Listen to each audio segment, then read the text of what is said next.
Good evening and welcome to my Reverend Sherry's, not my, Reverend Sherry's online Metaphysical Bible Hangout. This Bible experience is an extension of Understanding Principles for Better Living Church, where Reverend Dr. Della Reslett is the minister and founder. Up Church is a Bible-based New Thought Christian church, and if you're in the Los Angeles area, we would love for you to join us. Our services are held at 1 o'clock at 600 West Queen Street in Inglewood, California. I am Reverend Sherry James, Assistant Minister of Up Church, and I have a couple of announcements to share with you. Every Saturday, Reverend Cherie Thompson hosts the Spiritual Weight Loss radio broadcast, and you can tune in at 9 a.m. Pacific at blogtalkradio.com/Cherie Speaks, or you can dial in at 347-826-9368. I also want to encourage you to visit my website at revsherry.com. My most recent blog post is Why People Don't Change and How They Can. Why People Don't Change and How They Can. And then I've got a new course coming up. I talked about it, I think, a little bit before, but I got a little bit more clarity. I'm working on it. It's coming out later this month, and it's called Jumpstart, 21 Days to Find and Activate Your Life Purpose. And I'm really, really excited about this class because there is nothing like moving with purpose and passion to accomplish the things that you have been called to do. All of us have a purpose, all of us have a passion, and I think sometimes that the life experiences that we have can convince us that we are, that we don't really have anything that we can be excited about, that sort of thrill is gone. Well, in this 21 days, we're going to get the thrill back and get going on our life purpose, because there is so much great stuff in us, and what we want to do is to let it out. We do not serve the world by playing small. So if you're ready to play big, this is the kind of class that you want to join. It's a private class, different from the Google Hangout. It'll be a daily teleclass, and we'll get together every morning for 21 days to really connect and unleash the power that is inside each of us. Looking forward to doing it. Looking forward to everyone joining in. So definitely check my website, sign up for my newsletter at revsherry.com, and it'll include all of the information in there. If you are listening live and you want to join in the discussion, you just click join to join in the program, and you'll be brought in as a live participant. Or if you just want to ask a question, you can enter your question in the Q&A section, and I take questions in the order that they appear. And if you're listening back to this video after the recording has already happened and you have a question, just leave it in the YouTube comments or in the Google Plus comments, and I will respond to it. I get those notifications, and I respond generally within 24 hours. And then, I have a special guest tonight. So I've been bringing on my friends who have been supporters, just champions, mentors, guides, and tonight I convinced Pastor Jack Bomar to come and hang out at the Hangout. So very excited about that. Pastor Jack is the Senior Minister of United Church of Jesus Christ for All People, and he is president and founder of Blessing Hands USA, and I'll give you a little bit more information on his bio a little bit later. And finally, if you like this broadcast, subscribe. There's like this subscribe button down in the bottom, and so you can be aware of all the videos that I put up. Just click that button. It's so easy. Just say subscribe, and then you'll be notified of all the cool stuff that I'm doing that pertains to the Bible. Now, this journey is rooted in Scripture, and the Scripture that guides this journey is Matthew chapter 28, verse 19 and 20. Go, therefore, and make disciples of all nations, baptizing them in the name of the Father, and of the Son, and of the Holy Spirit, and teaching them to obey everything that I have commanded you. And so I'm just going to ask that right where you are, if you would just center yourself, and just take a moment to drop into the present moment, and put your attention on the breath.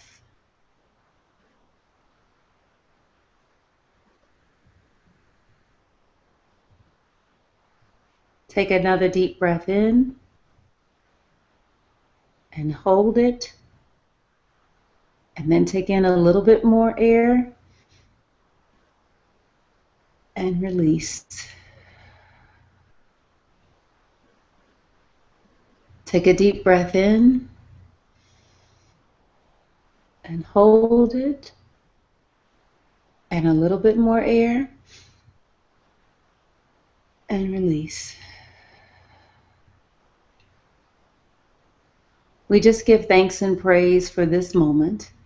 We thank you that there is only one power and one presence in the universe. And that power and presence is expressing as each of us right now.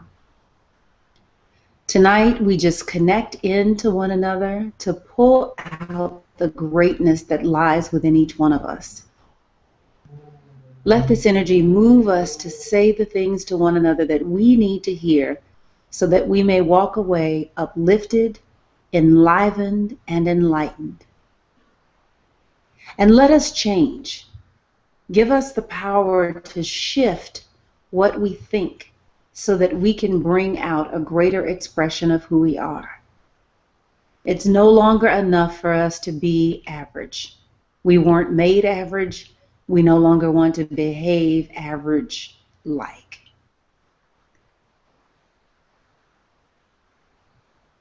Thank you, God.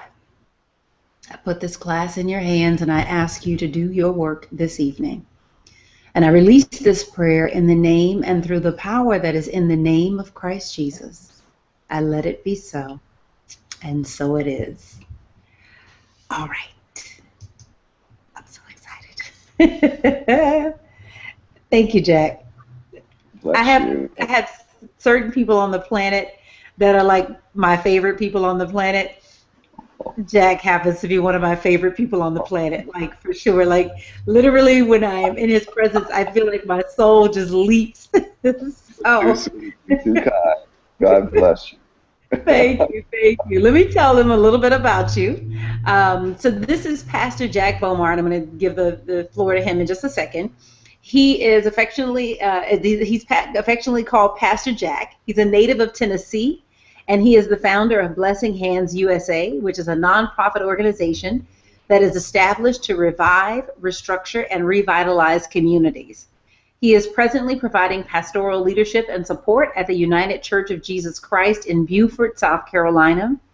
He recently served as pastor at the United Palace Cathedral in New York, where he revived and re-energized his ministry into a thriving, community-oriented ministry. He has served as senior minister for communities around the country to include Unity Christian Church in Memphis, Tennessee, Unity by the Sea in Santa Monica, Southside Unity Center of Christianity in Chicago, and as senior associate minister at Hillside International Chapel and Truth Center in Atlanta, Georgia. And for the past couple of years, he has traveled abroad to Melbourne, Australia, where he has provided ministerial leadership and support to the Unity Church of Melbourne. He's led several delegations comprised of multi-denominational faith leaders, community leaders, chiropractors, and volunteers on trips to Hermanas, Mirabal provinces, Dominican Republic, and Haiti to provide aid, resources, and prayers of healing to hundreds of men, women, and children in these communities. Pastor Jack completed his studies in the Master of Divinity program at Chicago Theological Seminary. He holds a BA in music from Lane College. Does that mean you're going to sing for us? Is that no, that's not going to happen. Okay. In Jackson, Tennessee. Right.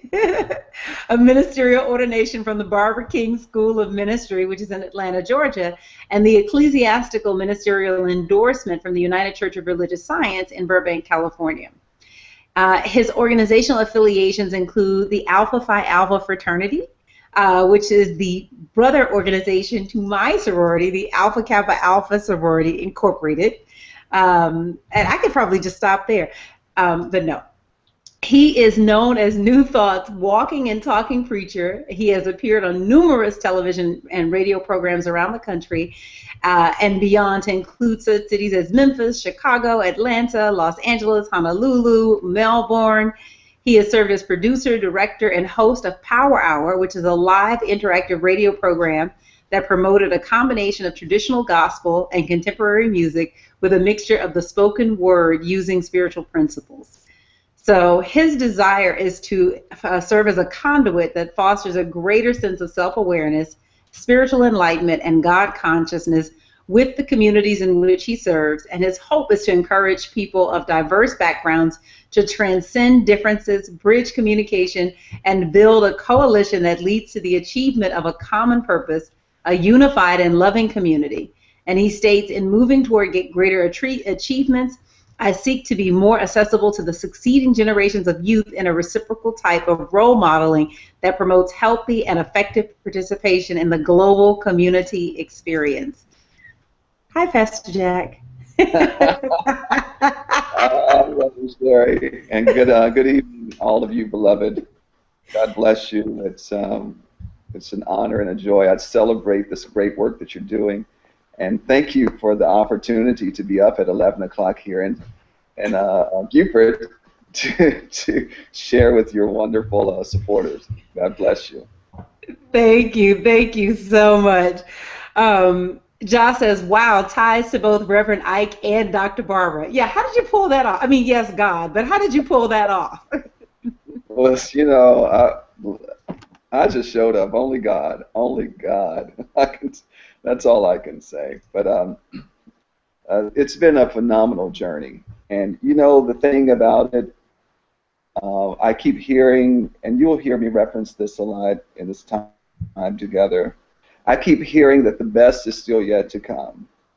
And where we are in this present moment, where the many wonderful experiences that I've had, all of the wonderful places that I've been privileged to go and minister, I'm still in awe at times. I really am. To be serving the home church of Reverend Ike. This is his first church. This is where he started. This is like the mother church. Before Reverend Ike became the Reverend Ike that we know, he was just Reverend Frederick Eichencoder, a young man with a funny name, and you know, he had a big dream. But this was his home church, and to be privileged to serve here and to have pastored his church in New York City. They're on Broadway, the longest running show on Broadway, and then to be mentored by the great Dr. Barbara King. I'm telling you, it's amazing, and I'm just so thankful and honored that I have, you know, and I say this, that I know that we're all called by right of our desire. I believe that. But I believe that many are, what's the scripture says, many are called, few are chosen. And I have this other, I have another addendum to it. Many are called, few are chosen, some are sent, and others just got up and went. But when you know that you've been called and you can see the hand of God at work in your life and in the ministry, it's just amazing and humbling. I don't take it for granted. Even now, on every Sunday before I speak or whenever I'm speaking, I still get these butterflies. I'm like, oh God, why did you call me to do this? Why? I don't know if you have those experiences, but it's just amazing. Yes, I do. You're going to have to keep me on track so that I can follow the flow that you desire. But thank you for this opportunity, and to be in the presence of such a great one as the Reverend Sherry James and all of you, and it's just really exciting. I'm just thankful. Thank you, Jack. You guys know, I have people that are just close to my heart, and Jack it's you. You're close to my heart. Here's a question that I have for you about, you know, just being in those different ministries, and especially because you served in so many different ministries. Looking around, well, first of all, let's back up a little bit and kind of walk people to how you got to becoming a minister in New Thought. Did you grow up in New Thought, or did you come to this teaching as an adult? I grew up in Williams Grove Missionary Baptist in Camden, Tennessee. And it's really interesting. I was thinking about this earlier, that I grew up with, I had a love for the church. I used to beg my mother, who was a trustee, and she's still like president of the usher board, and she's been president as long as I've been on this earth. And I used to beg her to allow me to go to the church and clean up, just so that I could be there. And I remember my first experience with what we call letters to God. And letters to God for us is a New Thought concept, but I want you to know that I experienced the letter to God and the power of this at the age of 8.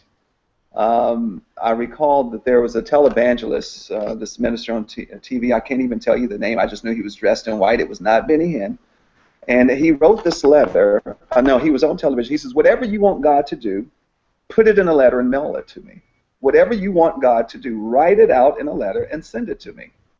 And I wrote this letter, God, please send me a piano and teach me how to play it. And I promise you, if you teach me how to play it, I will play for my church, because we don't have a piano player. We have a piano, but nobody plays it. And then if you teach me how to play it, I will teach my brother how to play. Well, long story short, I wrote this letter. I was too young to capture the address. I sealed it and put it someplace. My mother found it. I overheard her talking about it with her cousin. I would say a couple of months later. I would say probably within 3 months of writing that letter, I got a piano. And I was playing my first song in 2 weeks.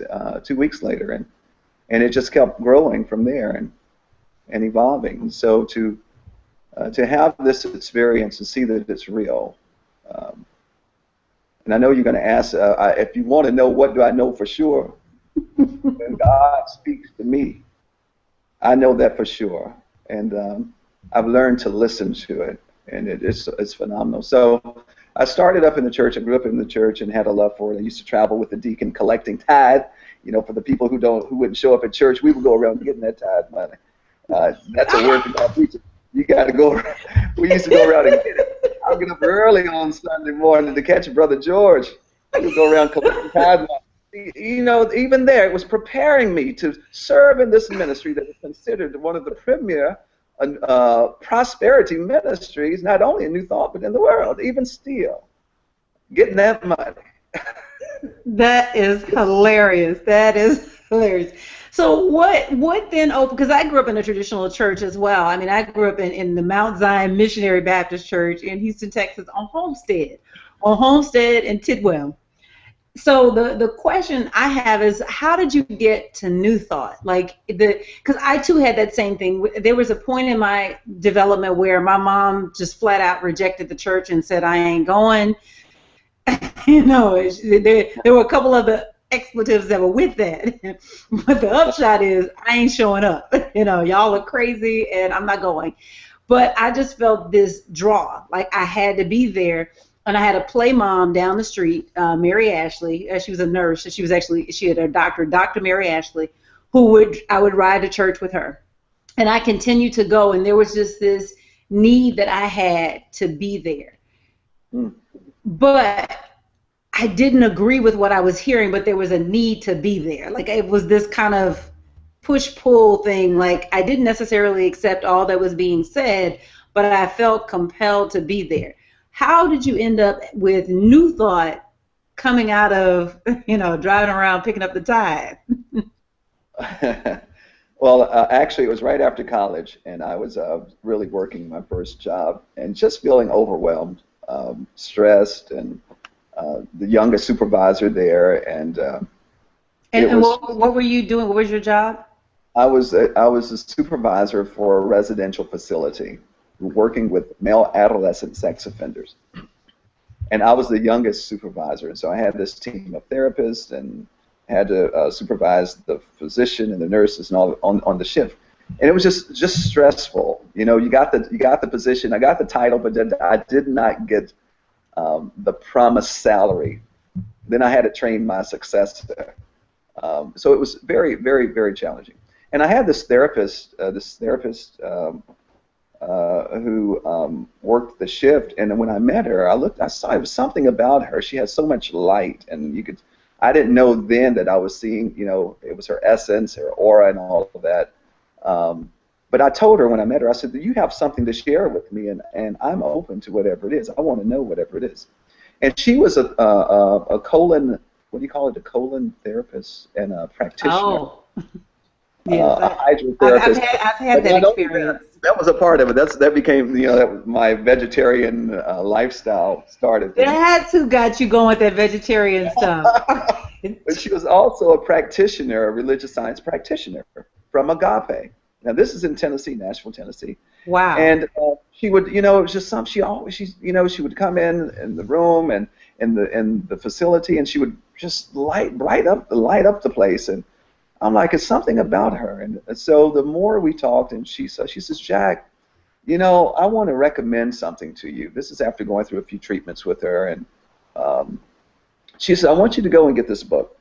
Get the book, The Art of Meditation. I think it's at Joel Goldsmith from the Unity bookstore. I'd never even heard of the Unity Church. She was telling me about Michael Beckwith and Dr. Johnny Coleman and Barbara King, Dr. Barbara King. I'd never heard of any of these people.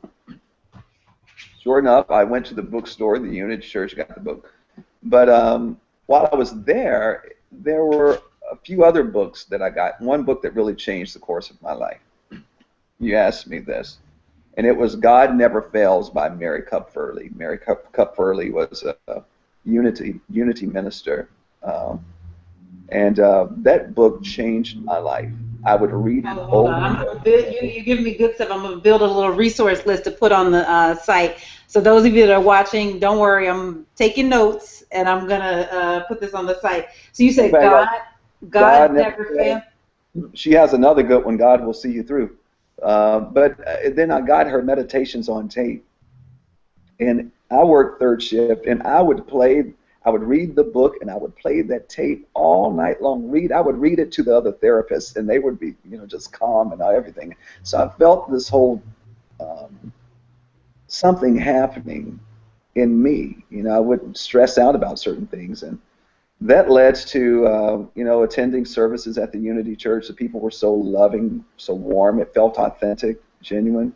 And I was attending the Baptist church, very active in a very large Baptist church in Nashville. So I would go to the Unity Church early on Sunday morning because it's only an hour. You're only going to get an hour service. And then I would rush over across town to my church. It was something about the word of truth from the Unity Church that I loved, but it was something about the music and the spirit in the Baptist church that I needed and I grew up with. And it wasn't until I moved to Memphis, maybe I would say a year after that I came across this church that was a very spirited Unity church. And it was phenomenal, and it's been on since. And I felt like I was at home, and from there I went and studied. I was led to Atlanta, studied with Dr. Barbara King, worked with her closely, worked with her ministry, and from there I went to Chicago to complete my Master Divinity study. And while I was there, I had this. I think I met you when you were finishing the school in Chicago. When did we meet? Well, let me not start telling stories, but it would have been like we were in Atlanta that year. We were in Atlanta for POT, which would have been, Cherie, correct me if I'm wrong, 2010 or 2009. 2009 would have been New Orleans. Okay, I was in Memphis. Was it 2010? I was serving. I'm pretty sure it was 2010. So you had already finished at Chicago Theological Seminary. Okay, yeah, I was actually I started my the doctorate at that time in 2000. Okay. I remember you being in school, so okay. Got it. Hold on, Jack. What's the name of the author for God Never Fails? Mary Kupferle. Kupferle. Okay, got it. All right, cool. Guys, this will be on the website afterwards, so I'll put I'll find the books and put them up there and include some links if you want to, go to Amazon or wherever to find them. Okay. Sorry, I didn't mean to. I just wanted to make sure I got that in. So now let me see. So you get to the Unity Church in Memphis, but what leads you? For example, your first exposure to New Thought was the Church of Religious Science. Why didn't you affiliate with the Church of Religious Science? Why Unity? And why not UFBL? Well, here's the thing. It wasn't. Although I think her name was Jahari. Jahari was a religious science practitioner. There was no religious science church or center in Nashville. And the Unity Church that she sent me to, they were just so loving and so warm. And that was my introduction, really, to New Thought, other than the conversations and the books and things that I read. But when I got to the Unity Church in Memphis, the minister there, she was really like my spiritual midwife, and I will be forever, just thankful and grateful to her. Her name is Reverend Ernestine Lee, and she's now in Portland, Oregon, Unity pastor. And she took me, she just nurtured me. She saw that, I guess, hunger. I wanted it. I was, the things that, I read from Mary Kupferle, and then from there it led to Ernest Holmes and Science of Mind, and Eric Butterworth and his writings, and Charles Fillmore, Myrtle Fillmore, and the list goes on. And I couldn't get enough. I wanted it. I was hungry. I was thirsty for it. And Scripture says that those who hunger and thirst after righteousness shall be filled. And when you really want it, and it was so interesting, Sherry, that in the church, the Unity Church, I was getting it, and it made sense to me. Because at a deeper level, and this is what I believe Joseph Murphy says, at the deeper level, the subconscious level, that we already know it. It's already in us. We got it. So it's confirming and reaffirming what I already knew. And so I got it, and I grew with it quickly. And some of the members who have been in Unity forever asked, "Why? How is it that you're teaching these adult classes now? You just left teaching the youth. How are you teaching? You just came into Unity." Well, when you're hungry for it and you become one with it, it doesn't matter if you've been in it for a lifetime or you just been in for an hour. When you become one with it, it will come forth. Mm-hmm. And that's what happens. So, go ahead. No, I definitely, I know that to be true for me, because there was a period where I was, connected to New Thought, but not dialed into my church. But on a daily basis, I would get up, and there's a site online. I'll include it in the resources after this, after we finish tonight, but where you can get all of Fillmore's works for free online, and there it's an awesome place. And I would literally go and I would print out a chapter from Talks on Truth or a chapter from Atom Smashing Power of the Mind, and that would be like my morning. And it wasn't so much even like a meditative thing. It wasn't like I was doing it and saying this was my prayer hour. It was like, this was fun for me. this was my pastime. This was happy for me. So, hey, I have a question from Cherie. She says, what is your spiritual practice, and how did it start, and how has it evolved? Well, today it's just a lot of time in the quietness, in the quiet of listening, meditating. It started out with that, learning to listen to that that intuitive nature. That's always been the case. And for me also, Cherie, listening to my dreams and paying attention to them, journaling. During that time when I started the Unity, studying Unity, I used to journal. I would journal every evening, and in the morning I would have my prayer and meditation time, and just sitting and learning to be quiet and listening. And I do that a lot now. I don't even have a television here at the house, and I love it. And the quiet, the walks, walking for me is very meditative. Just taking time to commune, and that's so important. And I know that you all know that. This is like preaching to the choir, but that's my process today. Getting by the water, that helps tremendously. I go to the monastery. I try to do that at least quarterly.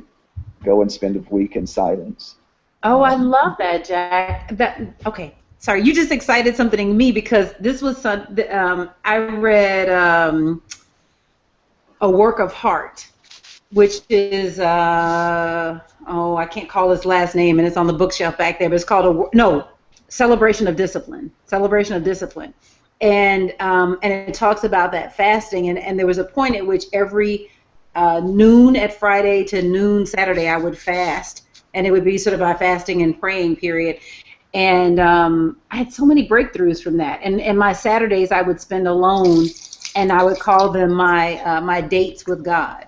And so you just reminded me of that, and I haven't done that. But what I wanted to do, and it was, at the time I couldn't really pull it off, but I wanted to go and stay at a monastery. Like, and I actually had found a couple of convents in the Southern California area where I could just basically go, and you live in this kind of bare bones environment, and I haven't done it yet, but you just reminded me of that. Okay, I'm going to go back and take a look at that. Thank you for that. It's a very nice. There's a place here. It's called Monk's Corner, Mepkin Abbey Monastery, about 3,500 acres of just beautiful ground. And I go there quarterly, and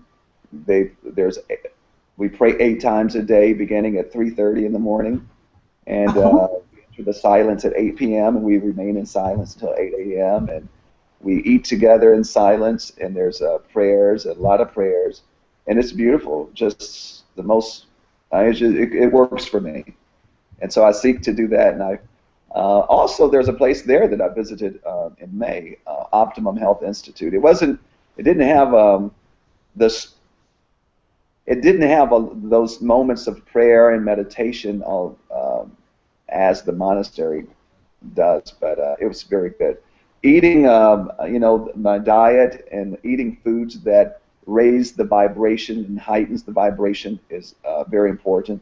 There are certain foods that pulls your energy down and all of that stuff, and the vibrations from the food, low vibrational food, and so all of it makes a difference. Now, talk to me about that, because I'm growing in my food development, and not that I'm becoming vegetarian, but you have influenced me. And so now I always ate vegetables, but I'm going to just say that knowing you, I'm eating more vegetables. Okay. Yeah. Plus, I lost weight from not eating some meat, and that right there sold me on it. So, I wish I could tell you it was all spiritual, but some of it was physical. And being able to fit some clothes that I couldn't fit, 2 weeks ago. That's motivation. It's motivation. It does wonders for your spiritual practice. Hallelujah. But how is it that if we are spiritual beings, right? I'm not this flesh and blood. I'm not this suit, right? I'm the life force that animates this suit. Why does food matter? Like, that's the part that I don't get, because I get that food doesn't make you fat. I get that it is consciousness that determines form, but I don't know if anybody else struggles with this, but this kind of navigation of the physical and the spiritual, because it's not exercise, and we know a ton of people that exercise and never lose weight, so we know it's not exercise that helps you lose weight. That it is the consciousness that enables it. But can you talk a little bit about that and just what you learned? I'll just share with you what I know in my practice. That's all. Okay. But in terms of there's certain foods that you can eat, especially going to, and I'm not knocking it because I enjoyed it when I ate it. Like your fast foods, remember a lot of these. Chicken is not the chicken that people eat at some of these fast food restaurants. They're induced with hormones and chemicals, and all of that goes into the body and affects the body. It's going to affect the body. It's going to affect your whole mental and emotional state and your vibrations. And so we just had a seminar last night, our health and wellness seminar, and the doctor was talking about eating organic foods that heightens your spiritual senses. And drinking plenty of water, laying off sugars and anything with a high, corn syrup, none of that. But the water, drinking plenty of water, and it helps the flow of spirit and spiritual insights and all of that. So there's a. Do you have a handout from this workshop from last night? I'll see what I can get you. Okay. No, I'm just saying because I think that. There's a book that I can recommend. I got it when I was at Optimum Health Institute, and I would encourage all of your listeners, especially if you know anybody with health concerns, physical health challenges, at least explore it. That the practice there at the Optimum Health Institute, raw foods, live foods, juicing, fasting, and it's really good. It's really good. It gives your digestive system a break, and you're getting in tune. You know, really getting in tune with your whole self as a spiritual being. It's a spirit, mind, body detox. That's the location. Okay. What's the name of the book? I don't know the name. I have to get it. It's on my shelf. But it's something water, living water, I think. Living water. Okay. Living water. Yeah, I guess I just don't. Okay, so here, this is me, and maybe this is the part of me that wants to keep eating that corn syrup. That I mean, you got to call a thing, right? So, if you're familiar with What the Bleep Do We Know, which is one of my favorite films. Yes. And they highlight the work of, I'm not going to be able to call his name right now, but he's a Japanese scientist. And he studied water and the mind's effects on water. And you know, I may be butchering his research, but this is the part that stood out to me, that essentially you could take water, put it in some kind of container, but in a way that a person could impact it. And the person would basically hold the water and feel and think a certain way. So, and different people were assigned to think negatively and feel negatively, and others were assigned to think positively and feel positively. And then he looked at the crystalline patterns in the water after at these two groups, and that there were definite crystalline patterns of that the feeling of anger produced on water. And there were definite crystalline patterns that the feeling of love produced on water. And then the correlation was made that our bodies are 70% water. And so then the impact of walking around with anger, the impact of walking around with the feeling of love, that it forms patterns on us. Now, if the mind can control all of that, why can't I change a cookie into nourishment? I just, why? But you can. I believe this is the thing. If the power of our thoughts and our feelings and words. Yes. We can think the thought, but if we don't believe that cookie is going to bless us and have the feeling of that, we are double-minded. We have two brains. We know that, right? Oh, yes. We have the brain here in the head, but then the brain, the seat of the brain, the brain here in your solar plexus, that's your second brain. Mm-hmm. So if these brains are not in agreement, then ultimately that food will not bless you. It won't be. It's going to be good. I can turn that cookie into a piece of broccoli.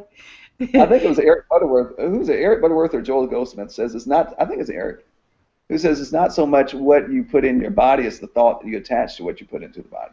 I believe it's a thought and feeling to what we attach. So until I can get the feeling that corn syrup is going to bless this body in a way that I want, that water does, until I get that feeling and that belief, I'm going to leave that corn syrup alone.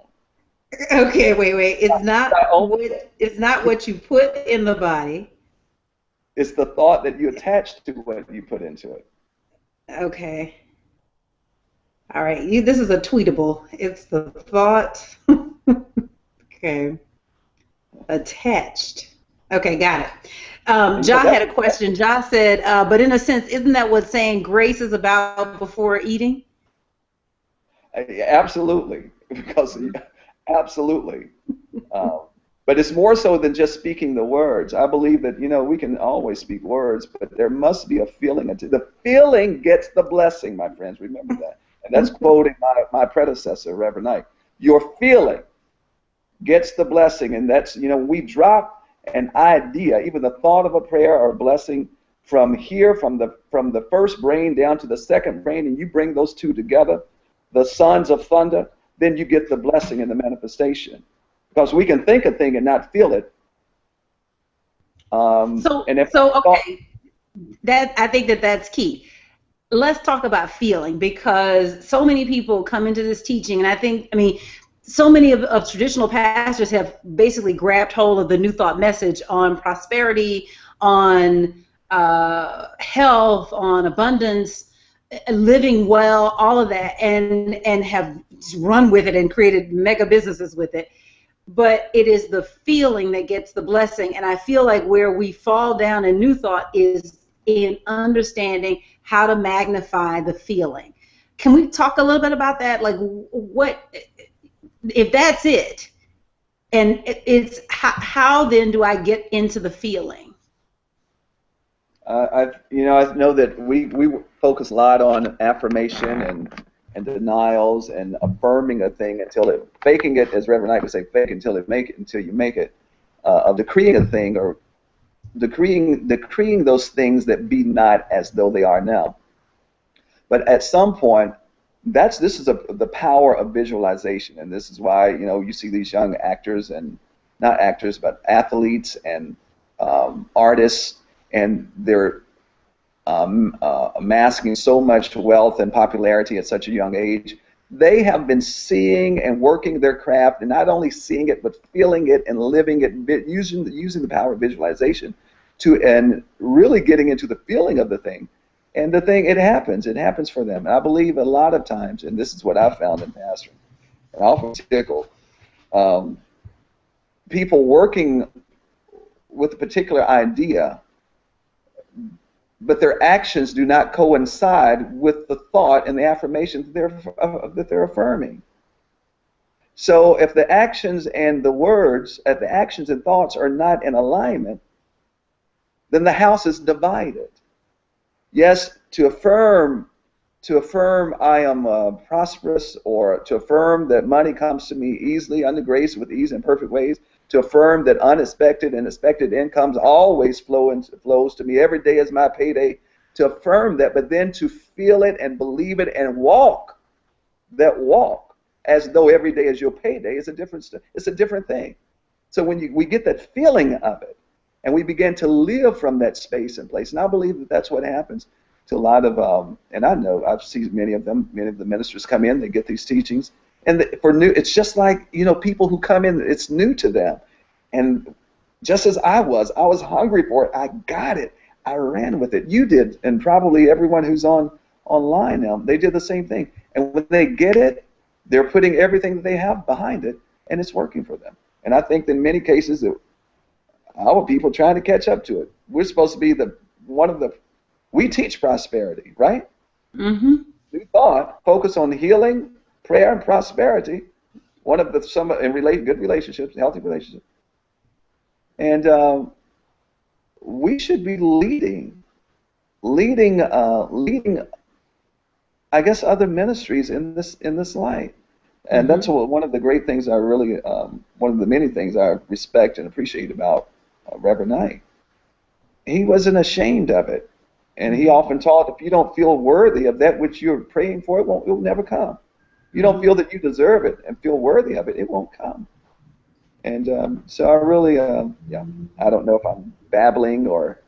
No, I think what you're saying is key. I think, well, first of all, I heard a lot of different things. I heard that one, just that feeling of worthiness, that a lot of times it's hard to get to the feeling that would produce the blessing, because there's this mental block of unworthiness sitting in the way, that I can't get to feeling the blessing of millions coming into my experience because I've got a sense of unworthiness that somehow that's not for me, or somehow it's wrong for me to want that kind of expression of abundance in my life. Can we talk about moving past those feelings of unworthiness? And I don't know if you have an example in your life that you can share where just that, letting go of that. I mean, I know for me personally, being an entrepreneur, I know that I can tell by the comments that come to me from people, because, I meet no one but me, right? So I know that the things that people are saying to me are the things that I have whispered to them in secret, before it ever came out of their mouths. I recognize that. But I don't know if I'm always great at excavating that stuff that's underneath, to really to get rid of it, you know, because I want it out of the way. I'm you know, I feel like I want to master this and then get on with something else. Like I feel like I want to handle the mundane aspects of life. I don't want to have another conversation about I can pay this and not that, or I can cover this and not that. I'm over that. I want that experience gone. I recall when I first started pastoring, and you know, I've always had a kind of servant, a spirit of servitude, of serving others. And when people wanted to do something for me or wanted to serve me, it was like, no, don't do that. That's just totally against everything that I've done, and I wasn't accustomed to it. I remember when we at the church in Memphis, when I was serving the Unity Church, we purchased this limo. Got it for a steal. It was a beautiful stretch limo, white, black rag top. One of the members decided she had this limo company. She wanted to go out of business, and she says, "Pastor, they always drive me around in it, you know, for funerals and all of that." And so everybody thought it was my limo. Well, we got the limo. We got it for a steal. And I'm like, yeah, we can pick up, you know, we wanted a church band. We can pick up the singers, and they loved it. You know, they didn't have to, if they did memorial services, you know, they didn't have to rent limos. We used it for everything. But when they wanted to drive me in it, Sherry, I didn't want to ride in it alone. It was something that I felt embarrassed when they were taking me to the airport. I would ask Dr. Clyde, drive to the other side. I didn't want people see me get out of the limo. Because there was something inside of me that felt so unworthy. Coming from, in even that kind of mindset, you know, we're as ministers, we're supposed to be servants, and that's all that old tape. And I still believe that. I do believe that we're called to serve others, and but a workman and a workwoman is worthy of their hire. I do believe that as well. And so I had to reconcile that. I really did. Ja wrote something. I want to add it because I think it speaks to exactly what you're just saying. He said, "I think, and this is from my own personal experience, the challenge after going from a conventional church background to a new thought set of affirming prosperity and the issue of worthiness that is letting go of the sinner self-image." Yeah, absolutely. I agree with that, John. Absolutely. And that's a work. You know, I believe it's just like peeling back the layers of an onion. I don't think the work ever stopped. I remember one of my colleagues says that, and I remember one of her sermons, she says, there's never a there that we can get to say that we finally arrived, that as long as we're on this spiritual quest, we're always becoming more. We are effulgent beings, as Dr. Michael Beckwith would say. We're always becoming more of who and what we are in God and who and what God is in us. And I'm glad about that. And I'm glad that I don't know all of who and what God is in me today, and all of who and what I am in God. Today, I know just this level of what I'm able to comprehend today. But I desire to know and experience more of that. So I agree with that, of letting go of that stuff. I think that's the quest. That's our part of the path, of letting go of all of the residue. I remember after visiting many years ago, before I left the church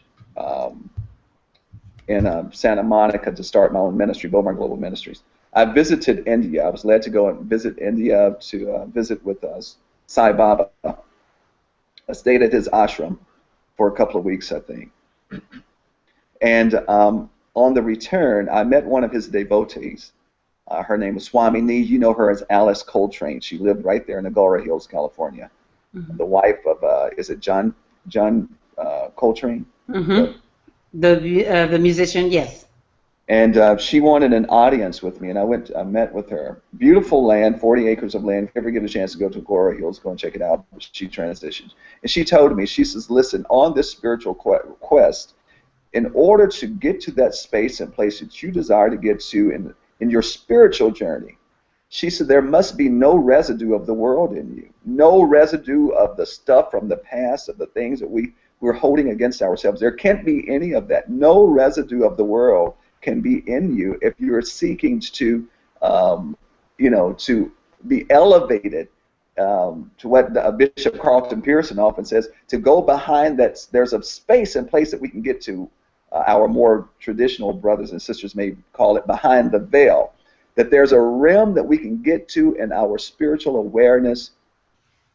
And I think Paul talked about it, that when he says he went to that place, an inexpressible place that he couldn't talk about, and the things that he saw, people would not understand. I believe that a part of doing that is letting go of the stuff that has weighed us down.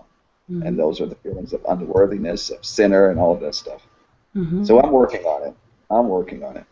Me too. Me too. I want to acknowledge this question because it's here, and I think this is a person that's new to this community. And forgive me if I mispronounce your name. The name is Ayez Nayati, and forgive me if I have mispronounced your name. But the question is, I believe she meant, or it may be a he. Where is it biblical for a woman to teach with a title? And I'm guessing that you are new to the community, so I will. I'm going to take that question, but I'll also throw it to you, Jack. Where is it biblical for a woman to teach with a title? So, first of all, this is a New Thought Christian community, and this is a community that affirms all people, men and women, gay and straight, everybody. That there is no one that lives or moves or has their being outside of the presence and the power of God.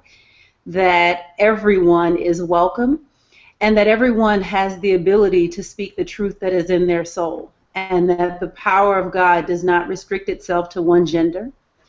We also do not teach that God has a gender. I know you hear us speaking about God with the he pronoun, but that is more convention than it is belief.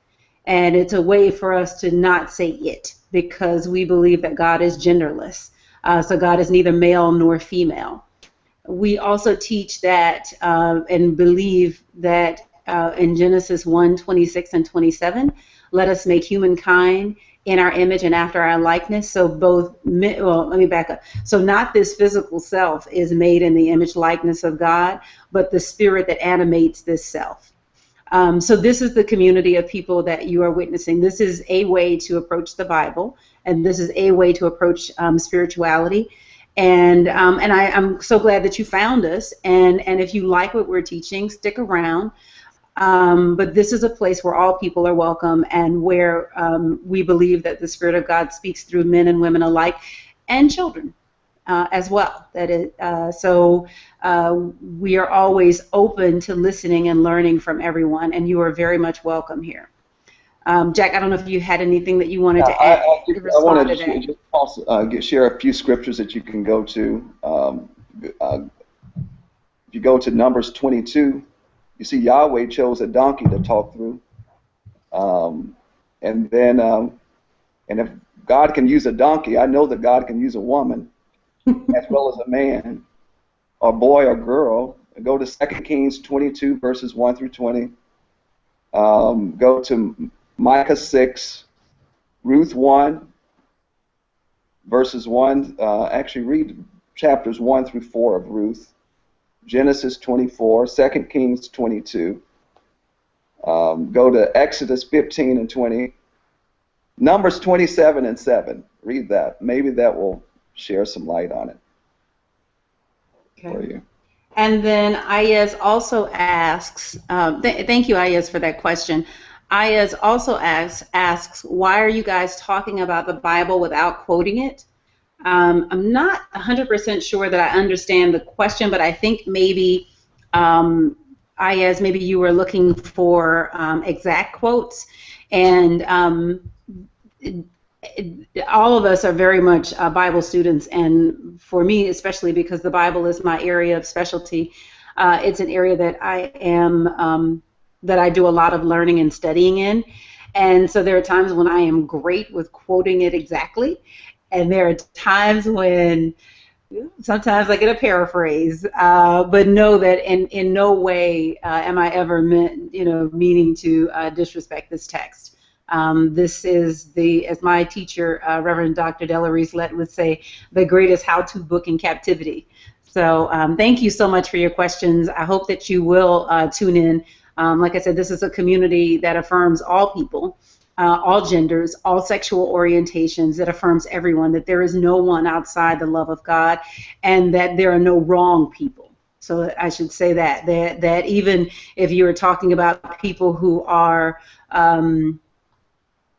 living in error, that they don't yet know who they are as spiritual beings, that it doesn't change the truth of who they are. And so, part of the work that we do in Unity and in the Universal Foundation for Better Living is that we stand in the gap for all men and women, knowing that at some point every knee shall bow, and not bow to a person, but bow to the understanding that the I am presence of God in them is supreme, and that they will come into a knowing of who they are. So stick around. I hope that you continue to come and continue to ask questions. I am always happy to share and dialogue. Jack, was there anything that you wanted to contribute to that? Why are you guys talking about the Bible without quoting it? Oh, no, you did very well. You did Okay. very well. We're at 8:57. This time has flown. Jack, we're going to have to bring you back to the Hangout. I don't know if there are any other questions from anybody. I want to put that out there. Cherie, I don't know if you have any questions, or Ja, or Alita, or Dana, or Ray. I just want to throw it out to you guys, or anybody else that's watching on my website or at the Google Plus page. If you have any questions, you got like 3 minutes to get it in. Oh, you know what? I didn't give you a chance to talk about blessing hands. Oh my gosh. Okay. Can you please tell us in like 2 seconds about blessing hands? Blessing Hands started out as a part of our community outreach program when I was serving the church in New York. And in my prayer time, I was told it's time to take the ministry outside of the walls. And the church, it was centralized and centrally located in Washington Heights, which is predominantly Dominican community.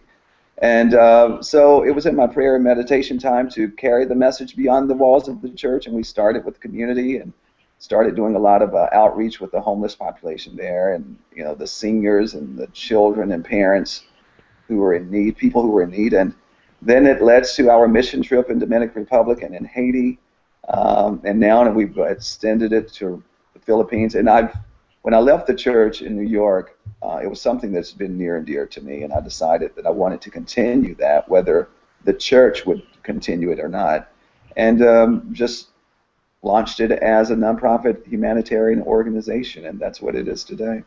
So we do a lot of work around the world, and people call, and when the typhoon hit the Philippines last year, I got a call to help, and when the rainstorm hit St. Lucia earlier this year, I got a call to help, and we went in to do what we can do, and we have a wonderful supporters. Go ahead. And so people donate, you can donate right on the Blessing Hands site, right? Absolutely. Okay, absolutely. So it's blessinghandsusa.com. Yes. Right, and it's a nonprofit. Profit humanitarian organization. Right. We're rebuilding 25 homes in the Philippines. It was a commitment from the typhoon. We're rebuilding a school here in the Low Country area. It's in the African village, which is Nigerian village. Here, we're helping to rebuild their school as well. In Haiti or in the Dominican or here in the U.S.? Here in the U.S. So there are some local, some national initiatives. I'm a big believer in taking care of home as well. But when the call comes, wherever it comes from, we answer as much as we can do. We do. Now, go ahead. In my former life, I was a fundraiser for Habitat for Humanity, so I know how powerful it is to go and do work in another country, because a house here in the U.S. is like average $60,000 to $70,000, and I know that $1,000 or even $5,000 can go really far in a place like Haiti or the Dominican or something like that, where it is. You can literally build 3 and 4 houses versus the one that you can build, or a portion of one that you can build here in the U.S. Absolutely. So we're building a sustainable. Actually, we're now moving into sustainable environmentally friendly material and using the natural resources. Like in the Philippines, we're looking at building the next several homes using rice straw. So believe it or not, you can build sustainable homes, weather resistant, wind resistant, hurricane proof, using rice straw. It's crazy. So I have a team here that's helping with it, and just hold us in prayer. Continue to go on Facebook if you would. Friend us on Facebook. Check us out online, and whatever you're led to do to help us do this work, greatly appreciate it. Wonderful. Thank you, Jack. Thank you so much. You guys get to meet all of my favorite people in the world, and I'm just so excited that you came to the Hangout at this late hour. It is the 9 o'clock hour here. It's the midnight hour there. But I want to give you guys a couple of announcements. I want to make sure that you know on Saturday to check out Reverend Cherie's Spiritual Weight Loss radio broadcast, blogtalkradio.com/Cherie Speaks. I'll be sending out information shortly on my 21-day teleclass coming out later in, the class will be in September, but the enrollment period is going to open in late August. And so if you want to just be on that mailing list, if you can go right over to revsherry.com and sign up for the newsletter, and you'll get that information. And, next week, here's what I needed. This is actually a big thing. Okay, this is really me asking for permission, because I am very fortunate. I got invited to teach in the seminary, the Johnny Coleman Theological Seminary, and I'm going to be teaching the New Testament course, and to be focusing on the critical and historical scholarship. And so that is a huge honor. I'm so grateful. Thank you, UFBL. But what that means is that I need to take some time to develop the class. So I had planned to start our conversation on Paul next week, but I really need to use some of this time to get ready for the class in September. So I'm really asking if you guys can roll with me. I'll have my special guests on Thursdays that will come in and chat with us. Will Coleman is coming back, but I need a couple of weeks to take some time and get ready for that class and to just get all of the materials prepared. And so I need to push back our conversation on the Apostle Paul until more like mid-August. So if you could, work with me on that, because I did promise that we would start in the beginning of August, but I need a little bit more time to get ready for the New Testament class for the Johnny Coleman Theological Seminary. So, if anybody just completely objects, I'll figure out how to get it all done. But if you could roll with me, I would really appreciate that. And that is it. Thank you guys for an awesome class tonight. This was wonderful. Thank you, Jack. I just love and appreciate you. Oh, and Jack is celebrating an anniversary. This is the 40th year anniversary for the church? 52nd anniversary, yeah. 52nd anniversary for the United Church of Jesus Christ for All People in Beaufort, South Carolina. And that celebration is happening all through the month of August, but it's the last weekend of the month where all of the fun stuff is going on, and right? A whole lot of things going on. Dottie Peoples, gospel singer, Bishop Carlton Pearson. So it's just going to be a full week. We have 9 days. We're calling the Great Overflow. So it's going to be an exciting time. Awesome, awesome. So, consciousness willing, I will be in Beaufort, South Carolina for a portion of that. So, but thank you guys for tonight, and I just bless you, and I release you in the love and the light of the Christ, and I affirm that the light of God surrounds us, the love of God enfolds us, the power of God protects us, and the presence of God watches over us. Wherever we are, God is, and so it is. I love you. I thank you. God bless you. I'll see you guys next week. All right, take care. Thank you.